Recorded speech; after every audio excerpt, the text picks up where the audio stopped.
웃음은 내가 자리에 앉기도 전에 시작됐다. 요리는 할 줄 알아요. 테이블 끝에서 블레이크 화이트모어가 물었다. 방 안 전체가 박장대소를 터뜨렸다. 나는 미소 지으며 와인 잔을 내려놓고 말했다. 블랙호크를 모래폭풍 속에서 착륙시키는 것보다 쉽다면요.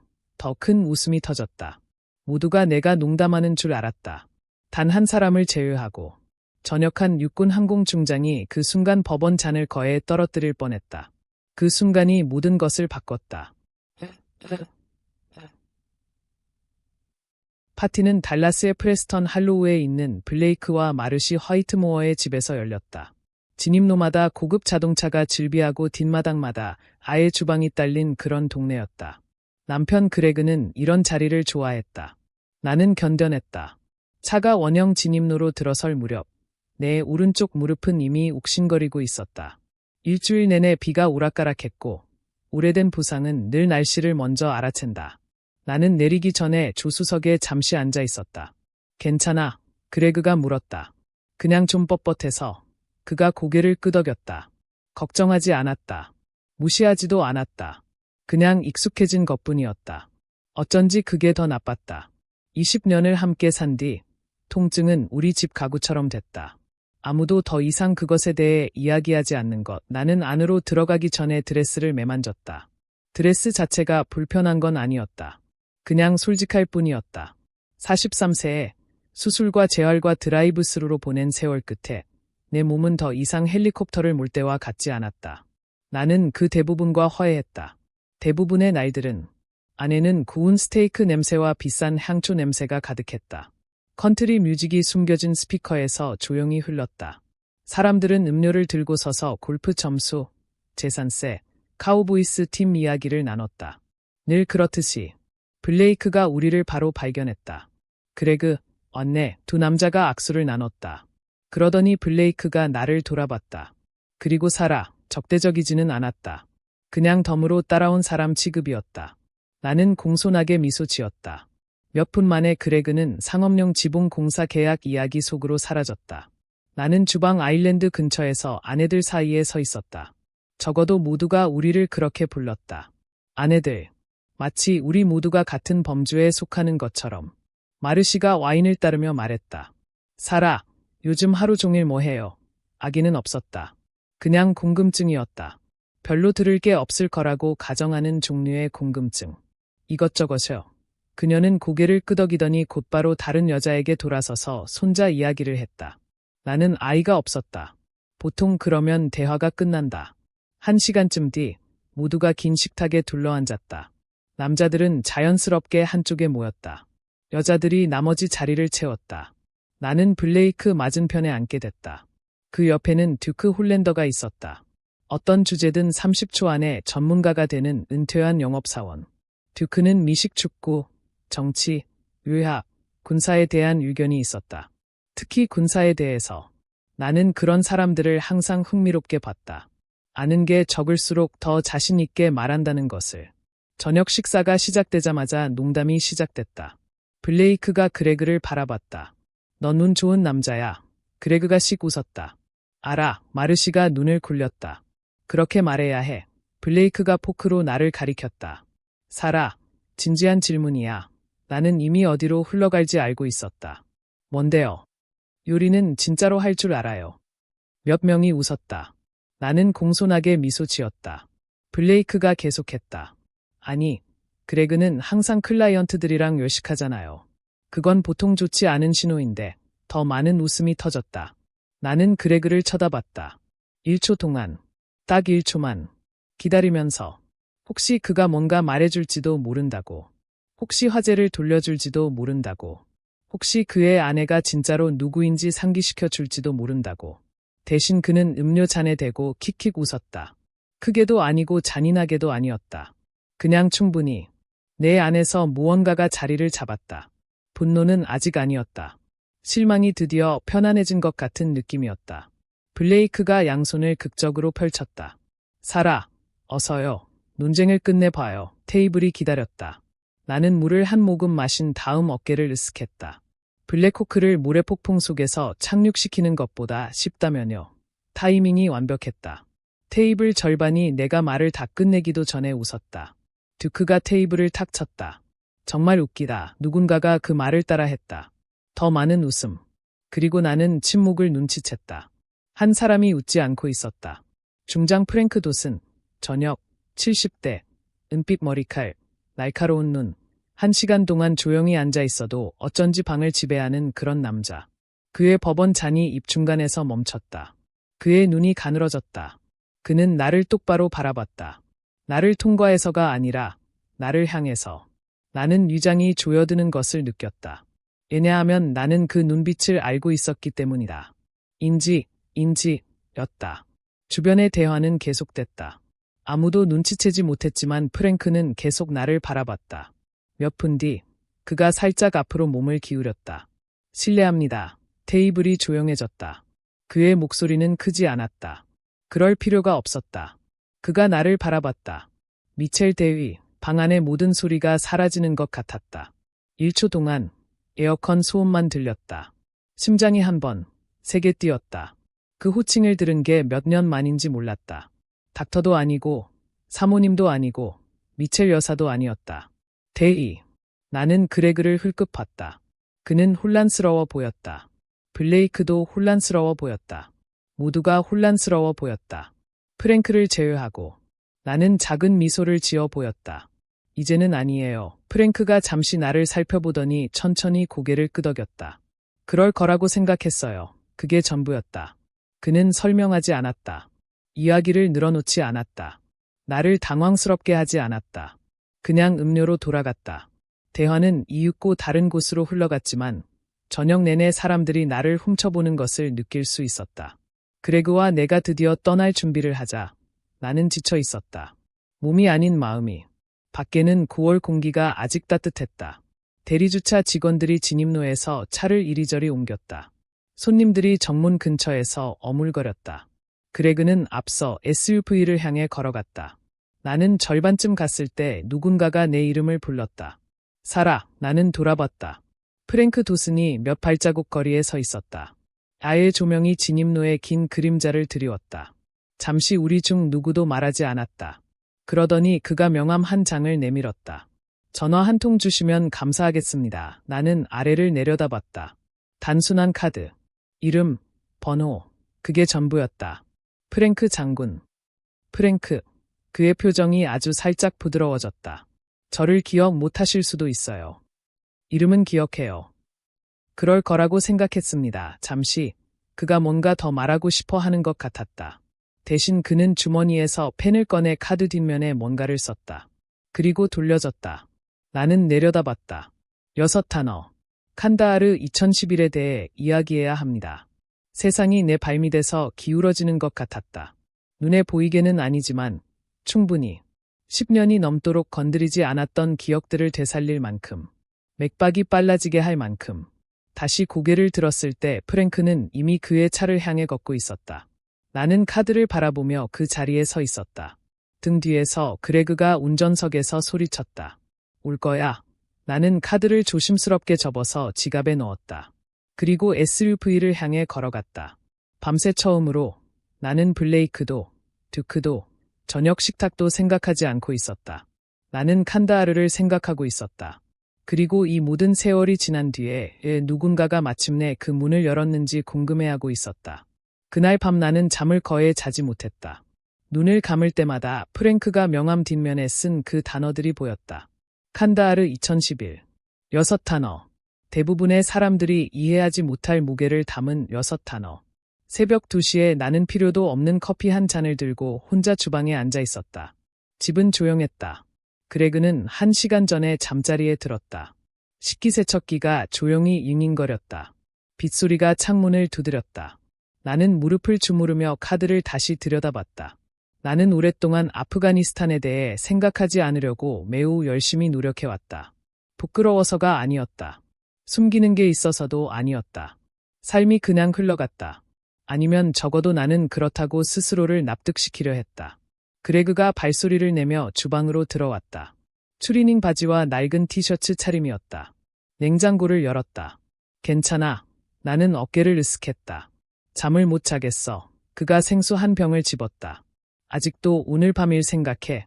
나는 그를 쳐다봤다. 어떤 부분이요? 그가 살짝 미간을 찌푸렸다. 그 프랭크랑 있었던 이상한 거. 나는 웃을 뻔했다. 웃긴 게 아니라 웃기지 않기 때문에. 이상한 것, 그게 그가 기억하는 것이었다.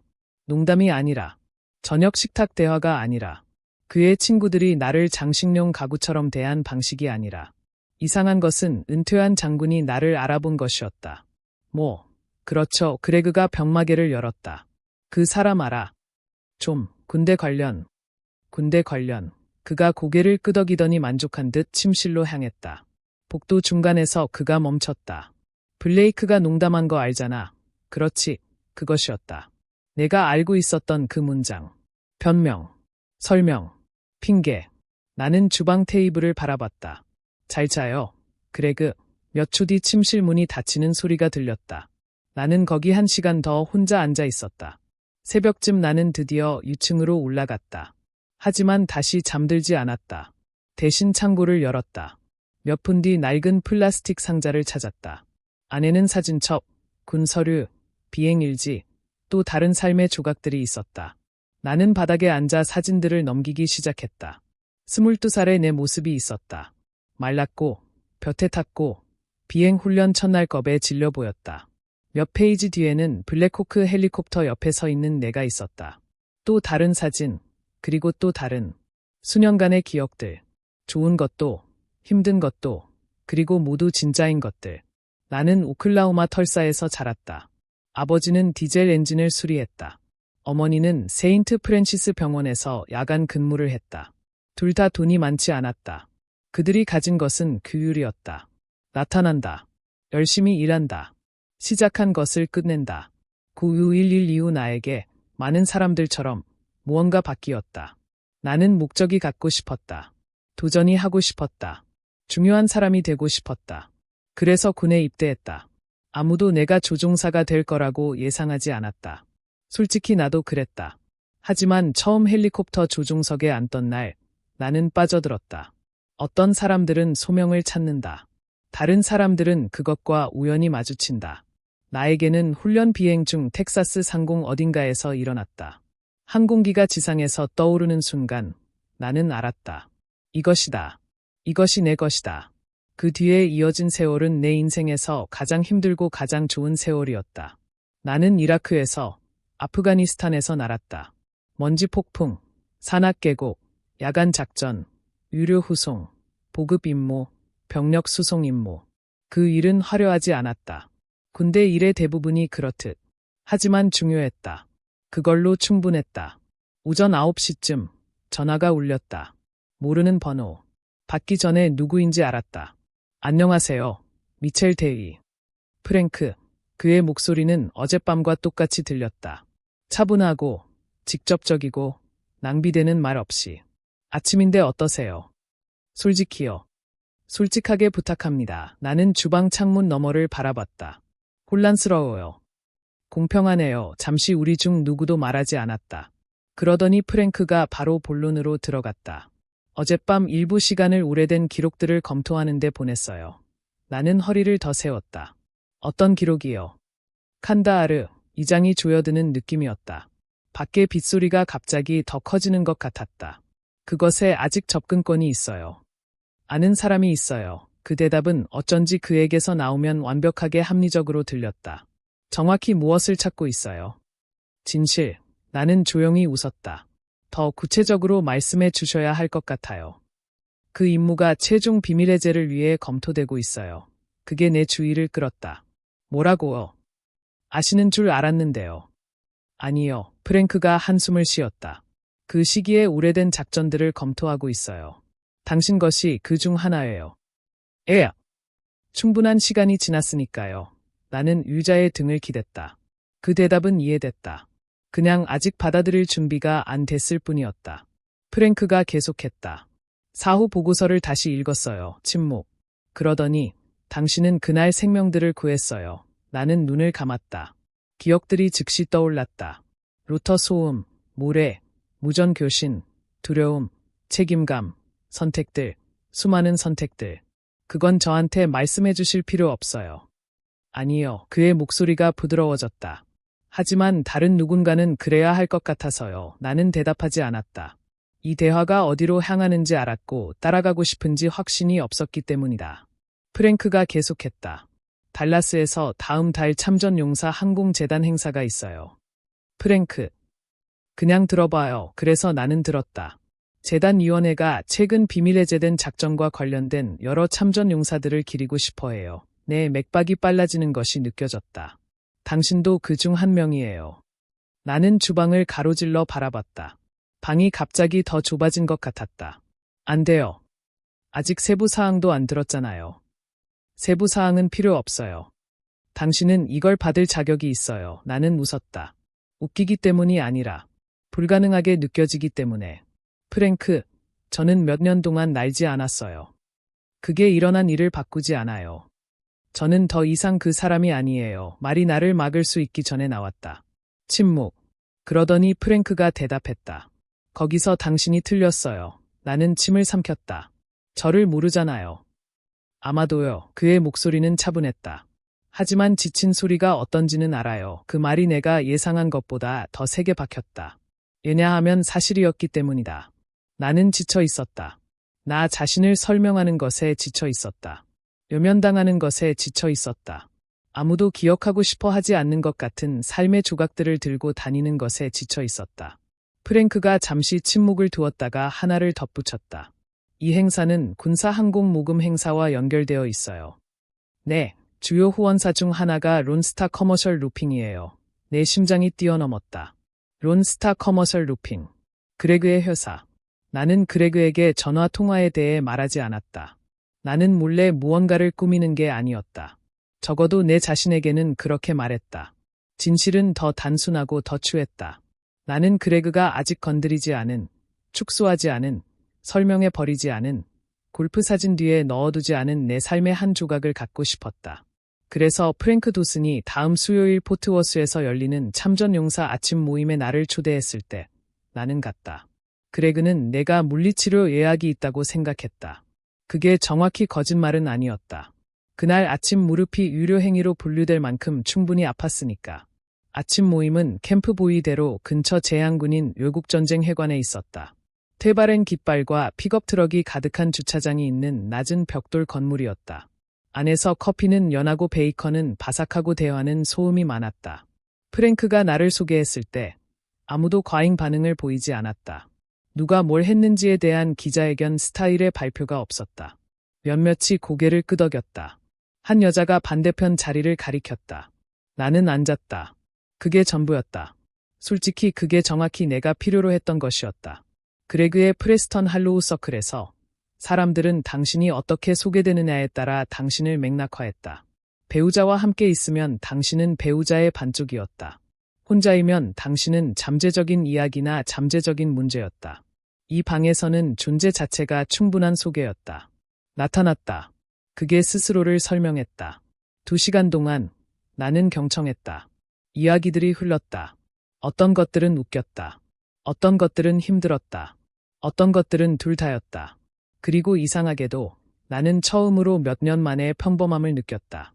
나쁜 의미에서 평범한 게 아니라 단지 또 다른 사람처럼 거리를 둔 사람이 아니라 사람들이 흩어지고 있을 때 프랭크가 두꺼운 폴더를 밀었다. 읽어봐요. 그게 뭐예요? 당신이 아직 살펴보지 않은 것들. 나는 폴더를 열었다. 사후 보고서들, 비밀 해제된 통신들, 증인 진술서들, 내가 쓴 보고서들, 다른 사람들이 제출한 보고서들, 사진들, 이름들, 10년이 넘도록 건드리지 않은 날짜들. 프랭크가 조용히 기다렸다. 결국 나는 폴더를 닫았다. 당신이 나를 어떻게 알아봤는지 궁금해요. 당신 이름이 도움이 됐어요. 나이도, 얼굴도 한번 맞추니까요. 하지만 주로 저녁 식사에서 그 바보에게 대답하던 방식이었어요. 나는 그를 바라봤다. 프랭크가 어깨를 으쓱했다. 뭔가 지어내는 사람들은 보통 너무 많은 세부 사항을 추가해요. 당신은 그러지 않았어요. 마치 누군가 날씨를 기억하는 것처럼 말했어요. 그 말이 내가 예상한 것보다 더 세게 박혔다. 왜냐하면 그가 맞았기 때문이다. 나는 그 말을 하려고 의도하지 않았다. 그 대사는 그냥 나왔다. 반사적으로, 균형을 잃었을 때 벽에 손을 짚는 것처럼. 사흘 뒤 우편으로 봉투 하나가 왔다. 두꺼운 크림색 종이, 격식 있는. 중요한 행사처럼 보이게 하고 싶을 때 사람들이 쓰는 종류. 나는 편지 개봉기를 찾지 못해서 과도로 주방에서 열었다. 안에는 공식 초대장이 있었다. 군사항공유산재단 연례 인정 만찬. 달라스 텍사스, 프런티어스 오브 플라이트 박물관. 내 눈이 페이지 아래로 향했다. 주빈, 사라 미첼 대위. 나는 천천히 앉았다. 잠시 동안 나는 그냥 내 이름을 바라봤다. 알아보지 못해서가 아니라 알아봤기 때문이었다. 그게 문제였다. 나는 오랫동안 다른 버전의 나 자신으로 불리는 것에 응해왔다. 미첼 여사, 그레그 아내, 사모님. 두꺼운 종이 위에 그 오래된 계급은 시간을 가로 질러 뻗어오는 손 같았다. 그리고 나는 후원사 목록이 하단에 인쇄된 것을 봤다. 1번줄 론스타 커머셜 루핑. 그레그의 회사. 나는 두 손으로 초대장을 들고 주변의 조용한 집에 귀를 기울였다. 그레그는 아직 아무것도 몰랐다. 그리고 몇 년 만에 처음으로 나는 서둘러 그를 내가 보지 못한 것으로부터 보호하지 않기로 했다. 다음 주 그레그는 항공모금 행사에 집착하게 됐다. 군사적인 면이 아니라 네트워킹 면에서. 모든 대화가 어쩐지 후원 기회, 잠재적 고객, 미래 계약, 비즈니스 관계로 돌아왔다. 어느 날 저녁 그는 폴더를 들고 집에 왔다. 보통 복권 당첨자에게나 있을 수준의 흥분과 함께. 누가 참석하는지 믿지 못할 거야. 나는 채소를 썰고 있었다. 누가요? 그가 폴더를 카운터에 내려놓았다. 시의원 3명이야. 나는 고개를 끄덕였다. 잘 됐네요. 그리고 주요 개발업자 2명도. 그것도 잘 됐네요. 그리고 전직 군 지도부도 일부 참석한다고. 나는 계속 썰었다. 좋은 참석률이네요. 그레그가 씩 웃었다. 엄청날 거야. 잠시 멈춤이 있었다. 그러더니 그가 덧붙였다. 있잖아. 예쁜 옷 하나 살까 봐. 나는 손가락을 거에 벨 뻔했다. 그가 말한 것 때문이 아니라 말하지 않은 것 때문에. 그는 여전히 전혀 몰랐다. 다음 날 오후 그레그는 홈오피스에서 후원사 자료를 검토하고 있었다. 나는 아래층에서 책을 읽고 있었을 때 그것을 들었다. 갑작스러운 긁히는 소리. 유자가 세게 움직이는 소리. 그러더니 침묵. 보통 침묵이 아닌 고개를 들게 만드는 종류의. 나는 기다렸다. 아무것도 없었다. 1분 뒤 위층으로 올라갔다. 그레그는 책상 뒤에 완벽하게 정지해 서 있었다. 인쇄된 프로그램이 그의 손에 놓여 있었다. 그의 얼굴이 창백해졌다. 극적으로는 아니었다. 그냥 충분히. 그가 드디어 봤다는 것을 내가 즉시 알 만큼은 충분히. 페이지 상단, 굵은 글씨로, 주빈. 사라 미첼 대위. 한동안 우리 중 누구도 말하지 않았다. 공기가 이상하게 얇게 느껴졌다. 그레그가 나를 봤다. 그러더니 종이를 다시. 그러더니 다시 나를. 2가지 다른 현실을 조화시키려는 것처럼. 결국 그가 속삭였다. 이게 뭐야? 인정식이에요. 그의 눈이 종이에서 떠나지 않았다. 당신이 주빈이야. 그런 것 같네요. 침묵. 그는 충분히 열심히 바라보면 바뀔 거라는 것처럼 내 이름을 다시 읽었다. 그러더니 고개를 들었다. 얘 말하지 않았어. 나는 문틀에 기댔다. 말하고 싶었어요. 사라. 여러 번 그가 말을 멈췄다. 우리 둘 다 그게 진짜 질문이 아니란 걸 알았으니까. 그가 의미한 건 얘 나를 이것으로부터 보호하지 않았어. 였다. 그리고 처음으로 나는 그러지 않을 것이었다. 다음 날 아침은 이상하게 고요했다. 모두가 기대하는 말다툼은 일어나지 않았다. 고함도, 문을 쾅 닫는 것도, 극적인 비난도 없었다. 그냥 두 사람이 같은 집에서 다른 종류의 후회를 안고 돌아다니는 것뿐이었다. 행사는 러브필드 근처 프런티어스 오브 플라이트 박물관에서 저녁 6시에 예정되어 있었다. 나는 따로 운전해 갔다. 의도적인 게 아니었다. 그냥 미리 프랭크와 미팅이 있었다. 적어도 그레그에게는 그렇게 말했다. 사실은 1시간 숨이 필요했다. 박물관은 그날 저녁 아름다웠다. 석양이 닦인 항공기 전시물에 반사됐다. 성조기가 입구를 따라 줄지어 있었다. 자원봉사자들이 감색 블레이저를 입고 손님을 맞이했다.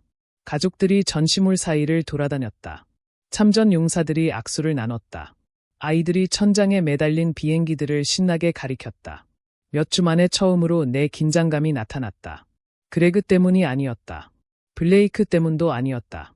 복수 판타지 때문도 아니었다. 갑자기 이것이 더 이상 저녁 파티가 아니었기 때문이었다. 이것은 사람들에 관한 것이었다. 진짜 사람들, 진짜 기억들, 진짜 결과들. 프랭크가 입구 근처에서 나를 찾았다. 긴장해 보이네요. 긴장했어요. 잘 됐네요. 나는 웃었다. 그게 도움이 된다고요. 진지하게 받아들이고 있다는 뜻이니까요. 그가 넥타이를 바로 잡았다. 괜찮을 거예요. 완전히 납득이 된 건 아니었지만 노력은 감사했다. 손님들이 계속 도착했다. 결국 그레그를 발견했다. 그는 블레이크, 듀크, 마르시, 그리고 여러 비즈니스 동료들과 함께 들어왔다. 블레이크가 내가 프랭크 돛은 옆에 서 있는 것을 보는 순간 그의 얼굴에 혼란이 스치는 것을 봤다. 그러더니 우려. 그러더니 패닉에 매우 가까운 무언가. 잘됐다. 그를 망신시키고 싶어서가 아니었다. 처음으로 그가 주의를 기울이고 있었기 때문에. 그레그가 천천히 다가왔다. 그의 미소는 고통스러워 보였다. 예뻐 보여. 고마워. 당신도요. 어색했다. 매우 어색했다. 프랭크가 그레그와 정중하게 악수했다. 적대감도 없이. 냉기도 없이. 그냥 전문성. 그게 어쩐지 모든 것을 더 나쁘게 만들었다. 자리에 앉았다. 거의 300명이 방을 채웠다. 참전 용사들, 기부자들, 군인 가족들, 시 공무원들, 기자들, 지역 TV 크루. 분위기는 존중하는 것 같았다. 화려하지 않았다. 연극적이지 않았다. 진짜였다. 저녁이 제공됐다. 대화가 방 전체에 흘렀다. 그러더니 결국 조명이 어두워졌다. 프로그램이 시작됐다. 재단 대표가 모두를 환영했다. 여러 참전 용사들이 인정됐다. 장학금 발표가 이어졌다. 그러더니 프랭크가 무대를 향해 걸어갔다. 방이 즉시 조용해졌다. 그는 주의를 끌기 위해 마이크가 필요 없었다.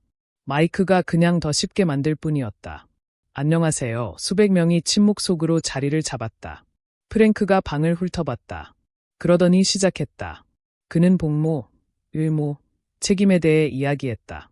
정치적인 방식이 아니었다. 애국적 광고 방식도 아니었다. 그냥 솔직하게. 그러더니 그는 이야기로 넘어갔다. 칸다하르, 2011 합동특수작전팀 악화되는 기상 상황. 통신 문제들. 분 단위로 닫히는 탈출창. 내 심장 박동이 빨라지는 것을 느꼈다. 방 건너편에서 그레그는 꼼짝 않고 앉아 있었다. 프랭크는 결코 과장하지 않았다. 그게 내가 그를 가장 존경하는 것 중 하나였다. 그는 어려운 순간들을 영화로 만들지 않았다.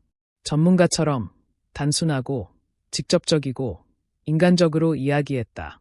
돌아갈 기회가 있었습니다. 그의 목소리가 방에 울렸다. 기다릴 이유가 있었습니다. 아무도 움직이지 않았다. 아무도 핸드폰을 확인하지 않았다. 아무도 속삭이지 않았다. 프랭크가 계속했다. 하지만 지상에 도움이 필요한 미국인들이 있었습니다. 방은 조용했다. 나는 이제 다르게 귀를 기울이는 참전 용사들을 볼 수 있었다. 연설을 듣는 게 아니라 기억을 인지하는 것이었다. 관련된 조종사는 결코 인정받기를 요청하지 않았습니다. 프랭크가 멈췄다. 홍보를 요청한 적이 없습니다. 또 다른 멈춤. 사실 그녀는 수년간 그것을 피해왔습니다. 이제 사람들이 주위를 둘러보고 찾고 궁금해했다. 프랭크가 살짝 미소 지었다. 그건 아마도 오늘 밤 그녀가 저한테 짜증낼 거라는 뜻이겠죠. 웃음. 부드러운 웃음. 긴장을 풀어주는 종류의. 그러더니 프랭크가 내 테이블을 나를 향해 바라봤다. 사라 미첼 대위. 잠시 나는 움직일 수 없었다. 박수가 즉시 시작됐다. 그러더니 사람들이 일어섰다. 한 줄, 그러더니 또 한 줄, 그러더니 또 기립박수. 300명이 모두 일어섰다. 소리가 방을 가득 채웠다. 내 목이 조여드는 것을 느꼈다. 내가 그것을 받을 자격이 있다고 생각해서가 아니라 갑자기 거기 없는 모든 사람들이 기억났기 때문에. 승무원들, 친구들, 복무했던 사람들, 집에 돌아오지 못한 사람들. 프랭크가 손을 내밀었다. 나는 무대를 향해 걸어갔다. 박수가 계속됐다. 플랫폼에 오르면서 나는 그레그의 테이블을 흘끗 봤다. 블레이크는 망연자실해 보였다. 마르시는 당황스러워 보였다. 듀크는 누군가 그의 플러그를 뽑아버린 것처럼 보였다. 그레그는 황폐해 보였다. 내가 인정받아서가 아니라 그가 얼마나 많은 것을 보지 못했는지 마침내 이해했기 때문이었다. 프랭크가 상을 내게 건넸다. 단순한 현판. 화려하지 않았다. 내가 좋아하는 방식 그대로였다. 나중에 듀크가 나에게 다가왔다. 그는 진짜로 불편해 보였다. 자기적으로가 아니라 실제로. 그게 존중스러웠다. 사라. 안녕하세요, 듀크. 그가 몸무게를 이리저리 옮겼다. 사과드려야 할 것 같아요. 나는 기다렸다. 몰랐어요. 나는 공손하게 미소 지었다. 뭐려? 당신이, 그러니까, 나는 그가 힘겨워하는 것을 지켜봤다. 그런 종류의 조종사라는 거려. 나는 고개를 기울였다. 한 가지 이상의 종류가 있어요. 그의 입이 열렸다. 닫혔다. 다시 열렸다. 아무것도 나오지 않았다. 결국 그가 어색하게 웃었다. 제가 그럴 만했어요. 조금은요. 놀랍게도 우리 둘 다 미소 지었다. 친구는 아니었지만 인간적으로. 몇 분 뒤 나는 메인 볼룸 밖 복도에서 혼자 서 있는 그레그를 찾았다. 그의 넥타이는 느슨해졌다. 어깨는 처졌다. 군중 소음이 우리 뒤에서 희미하게 울렸다. 우리 중 누구도 즉시 말하지 않았다. 그러더니 그레그가 나를 바라봤다. 진짜로 바라봤다. 아마 몇 년 만에 처음으로. 나는 두려웠어. 나는 기다렸다. 무엇이요? 그가 침을 삼켰다. 사람들이 당신이 나보다 크다고 생각할까봐. 솔직함이 나를 놀라게 했다. 변명이 되어서가 아니라 진짜이기 때문에. 마침내 고통스럽게 진짜로. 나는 팔짱을 꼈다. 나를 상처 입힌 건 당신이 작게 느꼈다는 게 아니에요. 그의 눈이 내려갔다. 당신이 나를 계속 작게 만들어서 당신이 더 커 보이려 했다는 거예요. 말들이 박혔다. 3개. 그레그는 천천히 고개를 끄덕였다. 그게 오길 기다리고 있었던 것처럼.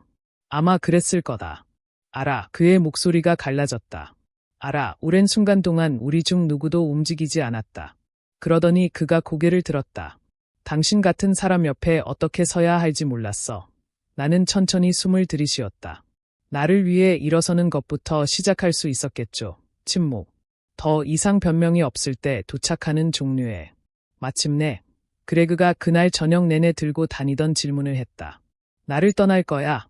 나는 그를 바라봤다. 진짜로 바라봤다. 20년 동안 사랑했던 남자. 나를 상처 입혔던 남자. 마침내 진실을 말하고 있는 남자. 그리고 나는 솔직하게 대답했다. 당신을 아직 존중하는지 결정하는 중이에요. 그날 밤 처음으로 그레그는 아무 말도 하지 못했다. 3주 뒤 삶은 놀랍도록 정상으로 보였다. 완벽하지 않았다. 마법처럼 수리된 것도 아니었다. 그냥 정상이었다. 모든 것이 일어난 뒤에 그것이 이상하게 느껴졌다. 세상은 하나의 행사 때문에 멈추지 않았다. 태양은 매일 아침 달라스 위로 여전히 떠올랐다. 전직 크루 치프 한 명이 참전 용사 단체를 통해 나를 찾아냈고 이런 음성 메시지를 남겼다. 유명해지는데 충분히 시간이 걸리셨네요. 또 다른 이는 그냥 이제야 라고 했다. 그게 나를 웃게 했다. 유명하다고 느껴서가 아니었다. 보인다고 느껴졌기 때문에. 거기에는 차이가 있다. 몇 주 뒤 블레이크가 꽃을 보냈다. 꽃 자체는 이미 버려졌지만 영수증이 있었다. 카드에 뭐라고 했대요. 그레그가 목 뒤를 문질렀다. 제가 선을 넘었습니다. 나는 기다렸다. 그게 전부예요. 거의요. 나는 더 크게 웃었다. 솔직히 그게 아마 블레이크가 몇 년 만에 쓴 가장 진심 어린 말이었을 것이다. 그레그는 카운슬링을 시작했다. 내가 요구해서가 아니었다. 그가 요청했기 때문이었다. 그게 중요했다. 처음 몇 세션은 분명히 그다지 즐겁지 않았다. 나는 그가 1시간 동안 거울과 논쟁하고 온 사람처럼 집에 돌아오는 것을 보고 알았다. 어느 날 밤 그가 식탁 맞은편에 앉았다. 오늘 뭔가를 배웠어. 이런, 그가 희미하게 미소 지었다. 나는 모든 것을 나 자신에 대한 것으로 만드는 습관이 있다고 하더라고. 나는 눈썹을 치켜들었다. 그런가요? 그가 웃었다. 공평한 지적이야. 그러더니 그의 표정이 진지해졌다. 나는 내가 하는 걸 진짜로 못 봤어. 나는 그를 믿었다. 그게 복잡한 부분이었다. 나는 그를 믿었다. 그레그는 나를 지우려고 마음먹지 않았다. 어느 날 아침 일어나서 아내를 부끄럽게 여기기로 결정하지 않았다. 점진적으로 일어났다. 성공, 자아, 불안, 자부심, 작은 타협들, 미세한 생략들, 한 인치씩. 대부분의 손상이 일어나는 방식과 같이 폭발을 통해서가 아니라 침식을 통해서. 나로서는 나는 포트워스의 여성 참전 용사 원래 모임에 참석하기 시작했다. 훌륭한 파이와 끔찍한 커피를 파는 식당 뒷방에서 모임이 열렸다. 매달 12명쯤 되는 여성들이 왔다. 육군, 해군, 공군, 해병대, 다양한 나이, 다양한 이야기, 같은 흉터들. 어떤 것들은 보이는, 대부분은 보이지 않는. 우리는 모든 것에 대해 이야기했다. 관절 통증, 체중 증가, 은퇴, 손자녀, 이혼, VA 서류 업무, 수면 문제, 나쁜 무릎, 더 나쁜 등. 기억 속에서는 여전히 25세처럼 느끼면서 나이가 드는 이상한 경험. 아무도 나를 영웅처럼 대하지 않았다. 아무도 나를 피해자처럼 대하지 않았다. 아무도 나를 그레그의 아내처럼 대하지 않았다. 그게 얼마나 상쾌했는지 설명할 수가 없다. 어느 날 오후 모임 뒤에 프랭크가 점심을 함께 했다. 그 무렵 우리는 편안한 우정을 쌓았다. 어느 쪽도 다른 쪽에게 깊은 인상을 주려 하지 않을 때 인생 후반부에 도달하는 종류의. 우리는 알링턴 외곽의 작은 바베큐 식당에 앉았다. 특별한 것 없이. 종이 냅킨, 끈적한 테이블, 훌륭한 브리스킷. 프랭크가 내가 모든 것을 업데이트하는 동안 들었다. 카운슬링, 참전용사 그룹, 그레그, 3. 내가 마침내 이야기를 마치자 그가 미소 지었다. 내가 뭘 생각하는지 알아요. 그건 보통 위험해요. 그렇죠. 나는 기다렸다. 프랭크가 포크로 나를 가리켰다. 당신은 복수를 한 게 아니에요. 나는 웃었다. 블레이크한테 그렇게 말해봐요. 아니요. 그가 고개를 저었다. 당신은 증거를 복원했어요. 나는 그를 바라봤다. 무슨 증거요? 당신 자신의. 잠시 나는 뭐라고 해야 할지 몰랐다. 왜냐하면 이상하게 들렸지만 그가 맞았기 때문이었다. 행사가 내가 누구인지를 바꾸지 않았다. 상이 내가 누구인지를 바꾸지 않았다. 공개적인 인정이 내가 누구인지를 바꾸지 않았다. 바뀐 것은 내가 더 이상 다른 사람들이, 심지어 나 자신이 나를 정의하도록 허용하지 않는다는 것이었다. 특히 나 자신이. 요즘 내 무릎은 여전히 폭풍이 들이닥칠 때 아프다. 나는 여전히 낮은 의자에서 일어날 때 신음한다. 나는 여전히 가끔 거울에 비친 나 자신을 보고 신진대사가 충성스럽게 남아있었으면 하고 바란다. 나이 드는 것이 항상 우아하지는 않다. 우리 대부분은 결국 그것을 배운다. 하지만 나는 또 다른 무언가도 배웠다. 나이 든다는 것이 더 작아진다는 것을 의미하지 않는다. 정체성을 포기한다는 것을 의미하지 않는다. 지쳤다는 이유로 무례함을 받아들인다는 것을 의미하지 않는다. 오랫동안 나는 내 가장 위대한 성취가 아프가니스탄에서 일어났다고 생각했다. 틀렸다. 내가 해본 것 중 가장 어려운 것은 모래폭풍 속을 날아가는 게 아니었다. 수년간의 망각 끝에 내가 누구인지를 기억하는 것이었다. 그레그의 아내가 아니었다. 누군가의 웃음거리가 아니었다. 편리한 배경인물이 아니었다. 사라 미첼 데이. 그리고 이번에는 그 이름을 말할 때 목소리를 낮추지 않았다. 당신이 당신을 가장 잘 알아야 할 사람들에게 무시당한다고 느낀 적이 있다면 한 가지를 기억하길 바란다. 당신의 이야기는 여전히 당신의 것이다. 이 시간을 나와 함께해 주셔서 감사합니다. 건강하게 지내세요.